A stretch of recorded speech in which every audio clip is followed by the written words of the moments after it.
Hey guys, welcome back to the Capital Mindset Show. Today we're going to be reviewing the runner-up to last week's vote, and that is Align Technologies. Last week's vote winner was PayPal. So PayPal, for obvious reasons, I think it's a very popular stock, was voted up. And I think I've made myself pretty clear on my concerns with PayPal. I tend to, and I hope to express this, I don't enjoy investing in companies or owning companies that is kind of like a race to the bottom. I love that as a consumer though, by the way. But looking at Align Technologies, we're going to be looking at, I'll tell you what, we'll look at another company, okay? We'll look at another company that competes with Align Technologies.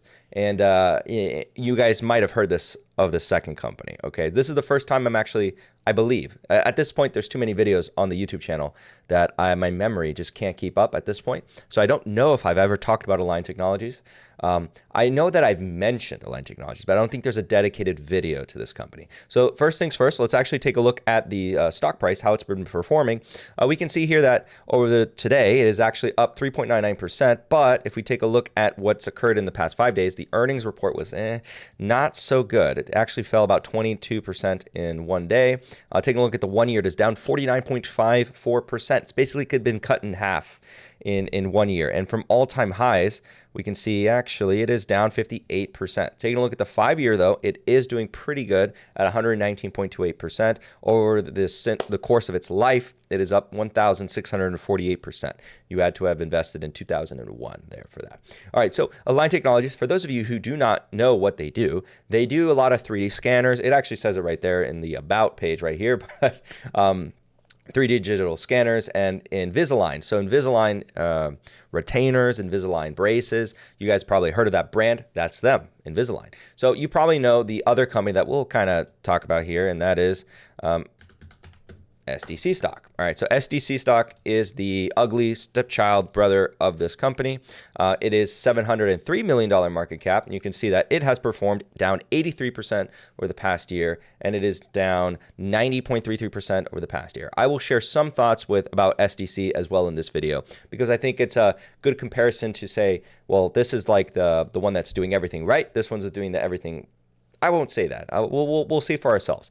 Okay, but the point is, why am I bringing this up? This is actually part of the YouTube index, which actually will be coming out, I think today. I'm going to be releasing the YouTube index, and I will actually be placing a small amount, relative to my portfolio, I'm going to be putting a small amount of money, and we're going to see how it performs. I probably think, and by the way, I'm releasing it as a market cap weight. So with market cap weightings and an equal cap weighting. I will actually decide, or let you guys decide in the comment section of this video, what should that be? Should I put an equal cap weighting or a market cap weighting? I actually have both ready to go. And which one should I actually put the money into? The market cap weighting, I'll tell you right now, is going to be, I think it was 96% or 98% Tesla. And then the equal cap weighting would put them all at about 10-ish%, something like that. But this is one of the holdings that will be in the portfolio, and I think it would be nothing more funny than that index completely outperforming everything else I choose. That would be hilarious. But whatever. I decided we can have fun, and I'll be the guinea pig to put my money into it. All right. Anyways. Let's get into this. So back to Align Technologies. Align Technologies is the bigger child here with $23.85 billion market cap. So I actually want to showcase this, a little bit of news here. So actually Align Technologies announced a buyback, or an accelerated buyback of about 200 million. The CEO bought like 2 million. So this is actually influencing the stock price here today, about 4.4%. So the logic behind the CEO, I guess, is I got to buy some shares, 2 million, probably not much of their net worth. And they're like, okay, I'm showing confidence in my stock. And then the actual company itself is like, okay, our stock is cheap now. Let's take advantage and buy up some shares. All right, so we'll be the judge of that. We're going to take a look at their earnings presentation and kind of get a feel for what it is that this company stands for. But yeah, so a lot of interesting parts. Like if you go to a orthodontist, you will see in their facility a lot of their machines that are part of Align Technologies. So these scanners, you see orthodontist utilization, GP dentist treatment. So a lot of these equipment stuff is sold by Align, and they design it. So they're in a very good position. I think their business style is going to be much superior to that of SmileDirectClub, which we'll get to. But yeah, let's take a look at this. So total net revenues actually are up year over year, but down quarter over quarter. So clear aligner is up year over year, down quarter over quarter. You can kind of see the theme here.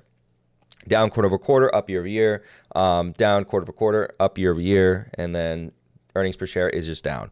We'll actually get into probably why that is. But we can see that shipment volumes are actually slightly declining quarter over quarter, but they are up year over year. And let's take a look, gross margin. So gross margins are kind of fluctuating, but remaining in the same. That's fantastic gross margins. That's beautiful. I really like to see that. Strong business, by the way. I'll tell you right now, bias, I like this business. This business is a business I like, and it is a business that I honestly would enjoy having in the portfolio at the right price. At the right price, everyone, at the right price. So international Invisalign metrics. So this is where they have a lot of opportunity. There's a lot of stereotypes Americans have, by the way, I think about some parts of the world that, or actually some parts of the world, at least in Latin America, have stereotypes about Americans. They say Americans have like the perfect teeth thing. The Hollywood smile thing, because it's a big thing. And then so there's a lot of opportunity because a lot of other cultures don't yet quite care too much about that per se. So I'm speaking from at least my home country, but there is, I think, some truth or merit to that. Let me know down below if you're not from the United States, how it is in your country. Do you guys do you guys focus on it? That it's like a big focus in the United States, at least. But is it a big focal point in your culture? Maybe, maybe not. And then if that is changing, if you see that changing, that is opportunity for Align Technologies. Align Technologies can say, hey, Invisalign, buy our Invisalign. So international shipments, the numbers are saying that, yeah, it's growing, and it is. But obviously, their majority of their sales is coming from the United States at the present moment. As for most companies provide a lot of services to the United States. All right, so Align Digital Platform, this is their SaaS, stuff. So cool. It makes sense why their margins are so great. Invisalign system with cool. Software stuff. Invisalign brand consumer concierge. Oh my gosh, can't talk. Consumers. Okay, all cool. Just skipping through this because I don't want to bore you guys too much. Revenue trend, cool. Okay, we kind of already talked about that. Gross margin trend, we already talked about that. GAAP operating expenses. Okay, operating expenses. Operating expenses are going up, but they are down quarter over quarter. Ooh, down, yeah, but up 13% year over year. This probably was a little bit of a concern for investors. Balance sheet. Accounts receivable. This is the amount of money that is owed to them that would be paid. Accounts receivable is an asset on the balance sheet. Then we see cash and cash equivalents. Strong cash position. Very good. Very strong. It is slightly down, but that's fine. It's still very strong. And free cash flow, negative 56 million. Ooh, ew. I'm just kidding. Could be because they're, no, actually CapEx is actually not. It's actually come down. So that's interesting. Free cash flow is probably down for some other reason. I'd love to see why. 25 years from appliance to platform. Okay, cool. This is their history. I think we're pretty much done with this one. Unless, nope. Yeah, we're done with this one. So we're going to actually take a look at some other things. Kind of look at the bigger picture and out of the quarter. We are seeing that they are still positive in cash flows. So that's probably more of a quarter over quarter basis. And taking a look at 2021, 2021's cash flows were pretty strong if you consider that. It is a massive jump from 2020. And over here they had, because we have to consider this, purchase of property, plant, equipment. Okay, so yeah, still strong there. No, that's actually pretty strong there. And, nope, sorry, I'm highlighting this. All right, there, and yeah, pretty strong. All right, so net income is rising, declining from 2020. That's fine. Okay, deferred taxes. Okay, cool. That's probably, no, that's not probably. That is a big one. Inventories, because we've been checking out a lot of companies with inventory problems. It doesn't seem like they have inventory problems. Long-term income tax payable. That's fine. That's fine. All that's fine. Now, I'll actually showcase, let me see the income statement, or not income statement, sorry, balance sheet. So the balance sheet, we have accounts receivable. Accounts receivable is increasing. This is all future cash that's supposed to come into the business because this is how much people owe us. And just so everyone understands, if you actually take a look at how much these cost, they're quite expensive for a lot of people, so they pay it over time. So that goes into the accounts receivable section because that's people who are not paying it right now. And by the way, they will never run out of customers as long as there are new humans being born. Okay, so if you ever thought about that. And some people are very responsible with their retainers. So then they mess up and then they need to go back, and they need to do it again. And Invisalign Technologies, or Invisalign, allows people to kind of wear the braces without being so, bracy, right? And even then, you still have the mapping technology that the orthodontists do use. So the orthodontist industry is something that this company is going to be heavily tied to, but they're like the picks and shovels, which is a type of business I love. Picks and shovel businesses, all day, every day. I would love to fill my portfolio up at good prices with picks and shovels businesses that don't care about who's going to win. I don't care who's the top orthodontist. I want to provide them the picks and shovels for them to do their job, and then I'll generate the income on top of that. And that's a very scalable business, okay, very scalable. So we're going to get into right now SmileDirectClub. All right, kind of going over SmileDirectClub. We have covered SmileDirectClub in the past. I'm kind of covering just again, partners, Smile Shop, Office Direct, Referral at Work. Okay, so these are all the initiatives that they have, and these are the types of patients you can have. With all this being said, there are some concerns I would have because they don't actually own the technology, the same level of technology that something like Align Technologies has. So right there, they're kind of, you're fighting uphill battle there. So partner network update. So this is their partner network. If you kind of review this up here, they have the referral network. They have their different networks, right? So partner Smile Shop. So the update on this is our partnership network is currently live pending 657 global locations. So they're trying to put their product in front of more and more people.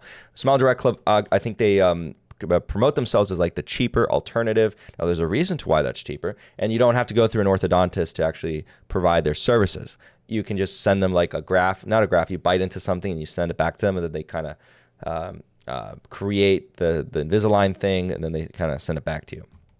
So let's kind of zoom through this. And okay, so this is their EBITDA, and they do adjusted EBITDA, even better. So net loss, so they have net loss and net loss all the way through. So this is perfect for a certain investor who loves these types of companies. Yeah, for those of you who know, even on an EBITDA basis, this is not good. So this is their operating income. So operating income is basically what they're saying is negative through and through. And then let's actually see why that is. Equity-based compensation. So you're adding this back? Is this adding this back? I think you're adding this back, which this is a real cost, everyone. Don't actually allow a company to lie to you. Don't allow another creator to lie to you. Don't allow the media to lie to you. Haha, the media. No, I'm just kidding. But being serious too, don't allow them to say that, because I reviewed, for example, in the CNBC video where I reviewed, and by the way, this is a rule for everyone. Every time you're working in an industry and then the media like talks about your industry, you really cringe. It's like, it's inevitable. And then you kind of like ignore that and you start just reading, everything else. And then you're just like, wait, if you made me like question everything when I listen to that, how do I nothing against you if you're a journalist major, but I don't really do that. I like investigative journalists. That's all I'll say. All right. Anyways, regardless, equity-based compensation is a real cost. Don't allow anyone to tell you otherwise. I've seen a lot of creators say that, and it makes me cringe every time. Every time they say it. Oh, every time. So depreciation, amortization, they're adding that back. That's fine. Total interest expense. Okay. What are you doing? Are you adding that back? You better not be adding that back. You can't be adding that back. Anyways, whatever. EBITDA is negative. I'm not really going to go through that. This hurts my brain. Total unique aligners order shipped. Okay, so these are shipment volumes. Remember, we were just looking at Align Technologies, which was still growing. We're going to see their shipment volumes. Their shipment volumes are declining quarter over quarter, same like Align's. And then taking a look at the Q4, okay, it is up a lot. It's up a lot. But why are they, okay, gross revenue. Okay, gross revenue is going up. Okay, cool. Aligner revenue. Okay, it's going up. Okay, cool. Okay. Nothing crazy there. Financing revenue. Financing a lot, I see. Total revenue. Total net revenue is on 84. Okay, so it's going up. All right, that's fine. Is that it? All right, that's it. All right. So we're going to go over to their financial statements, and we're going to get a feel for everything like that. So cash position is worse, I would say, because it's actually, go back here. So cash is $1 billion. So they got nice firepower, marketable securities. That's also kind of cash. Accounts receivable, this might become cash. Not all of it they're going to receive, so there's always going to be some delinquencies, but you can consider that more or less that's going to be cash coming in. And over here you have accounts receivable, so 184, and then cash is declining though quite drastically, and that's a bit of a concern. Inventories are up, okay, prepaid assets. Accounts receivable net of non-current. Okay, so net of non-current, that means basically that they have accounts receivable that are due within a greater than a year. So net of non-current, so they only have 59 that is due within 1 year. And this is interesting to note because you take the delta and you can actually find out how much is due within a longer time frame. So who are they actually, who is their customer base? Are they the more risky customers to not pay you back? Perhaps, I don't know. And how you deal with these customers is very important because these Align Technology will deal through their network of orthodontists, and the orthodontist, you are the orthodontist's customer, and then that orthodontist clinic is your customer. So these guys are a little bit more direct with you, and then depending on what kind of consumer they're targeting, could be riskier, could be better, you know, bunch of little nuances there. Accounts payables coming down, accounts liabilities, okay. Okay, that's all well and good. Let's actually go here. I want to go to the income statement. Where are you at? Income statement. Here we go. Oh no, this is the statement of cash flows. Bloop. All right, so let's just actually take a look at this. Net cash provided by operating activities, negative, negative, negative, all the way down through. Accounts payable, current liability. Trying to see if there's anything crazy here. Accounts receivable. Okay, accounts receivable. They had a lot of accounts receivable in this year, and then this is them actually getting the cash from that, so it's positive. Depreciation, amortization. What are you depreciating? Deferred loan cost amortization, equity-based compensation. Okay, they're pretty steady, except this 1 year. That's absolutely crazy. That's probably like their IPO area. Loss of extinguishment of debt. So this is loss of extinguishment of debt. Paid in kind interest expense. And how much debt did they have? Let's actually see. Hopefully they have no debt. In their position, they should not have. Hopefully they don't have that much debt. Current position of long-term debt. So this is their current debt. They have to pay 1 year. Long-term debt. They do have a lot of debt. Jeez Louise. All right, so let's take a look at your debt. Current liabilities. Income. We have no long-term debt. We have liabilities in the form of operating leases, but that's fine. But that's like a form of debt, by the way. But that's fine. So you are Align Technologies very well capitalized. Very well capitalized. Just chef's kiss there. And SmileDirectClub, far more risky player. Nearly, like, what is this? They have almost as much debt. This debt, oh my gosh, this debt growth is incredible. What are they doing? What is going on? Something is going on here. This is very... We've also covered another stock in a live stream that showcased amount of debt that was not covered by the YouTube channel that was analyzing it. For those of you who remember, that was, I think it was Sleep Number. So there is a YouTube channel that I will probably do a dedicated video. Let me know in the comment section below if you want me to do a video on Sleep Number and kind of showcase some of the things that channel did miss. Okay, we did that live, but I think it deserves maybe its own video. All right, so debt's definitely stronger here. All right, so concern, yes, a little bit. Okay, let's go to the model and kind of figure out Align Technologies. So I already plugged it in just to save time. Let's actually zoom in for everyone. All right, so Align Technologies, ignore all these growth rates. We're going to kind of figure this out on our own. Ratios, let's look at the long term. Long-term liquidity looks good. Very good cash ratio at 1 point. But still not a concern that it's down. Solvency ratios look strong, very strong across the board.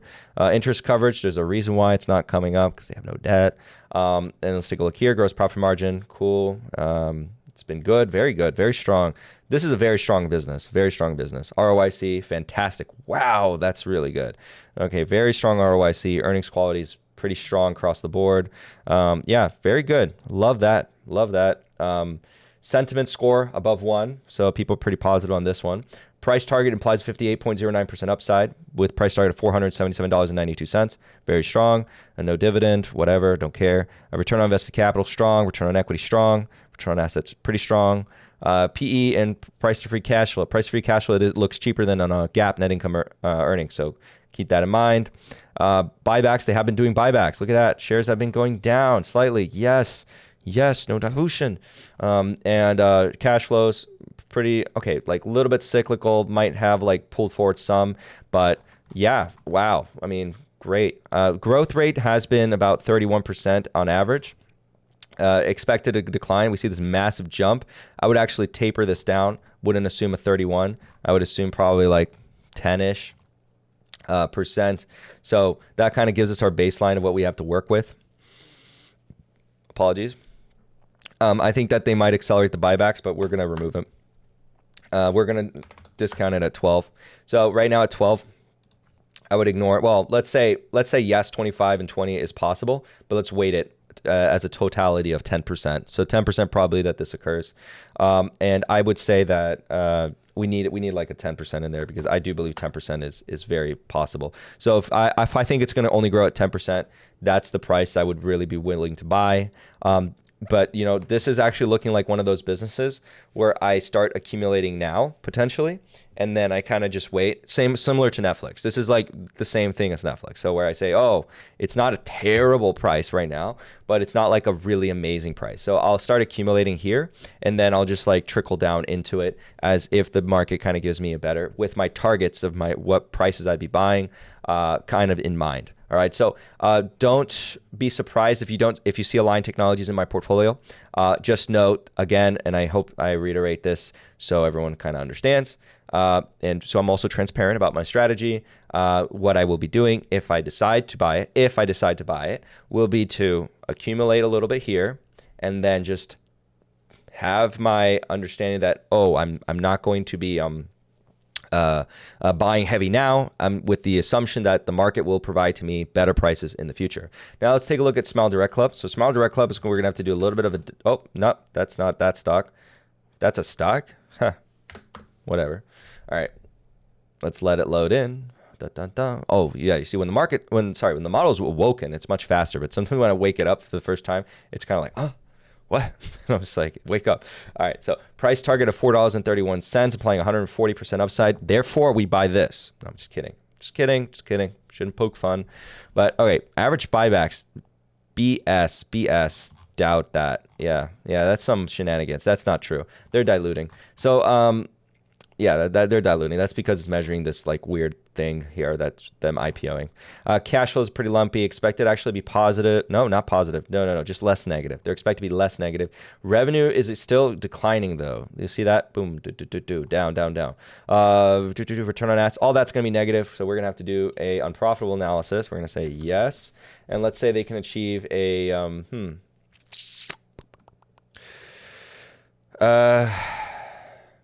you know what? Let's go absolutely crazy with this. Let's go ALGN. Let's revisit ALGN, and let's just go to the ratios. Let it load in. So net profit margin. Yeah, why not? Let's do it. All right, so let's just do that. Boom. Let's do it. Let's go ham. All right, so 20% growth rates. Those are the implied growth rates. Looks stupidly cheap if you think that's going to happen. Year 8. Okay, if you change it to year 8, does change the story up a little bit. They can't grow at 10%. If they grow at 10%, it's going to be quite drastic. We'll keep it at the same levels as Line, tell you what. And then here's the thing. If you want a decent margin of safety, yeah, you ain't going to get there. So right now, that's basically where we're at. You'd have to assume that they grow above 20% right now. And look how pretty much aggressive I'm going to be. Let's remove that, bring that down to 5. So then, if you think they're going to achieve that in year 5, there you go. But here's the thing. I do think there's going to be some level of share dilution, to the tune of 4 to 5% per year, to kind of just raise capital. And there you go. So you're pretty much almost there for this assumption to play out. Let's say a negative 6%. Same thing, right? You got to get it at an even lower price. But if you somehow know they're going to grow at 25%, they're going to achieve profitability in year 5. It is a lot cheaper than when someone else was buying it. I'll tell you that. When a certain person started to buy this stock, I think I did a video on it. It was, actually, I'll try to find the video so I can just show you guys, and you guys can watch it on your own time. Yeah, so just real quick, I found the video here. It's on January 12th, 2022 is when it was published. And yeah, that was the video on SmileDirectClub, or at least I think one of the first videos on SmileDirectClub. So yeah, I kind of just skimmed through it, and it was pretty much similar opinions. So watching this video, you don't get any, like, watching that video would be the same. I don't really care. So on that note, guys, that's pretty much my opinions on Align Technologies. Don't be surprised if I add Align Technologies with that implicit strategy. Me buying does not imply that, oh, it's a buy, and anything like that. In fact, I fully expect it to actually correct further. And if it does, then I can actually build the position up. If it never does, I never build the position up, and I'll just actually just sell it at some point, and that's fine with me. And I'll just add to my other positions and keep focusing on those positions, right? That's what I've been doing, all right? That's always how I play things out. Okay, on that note, guys, thank you guys so much for watching. I'll see you guys on the next one. Bye.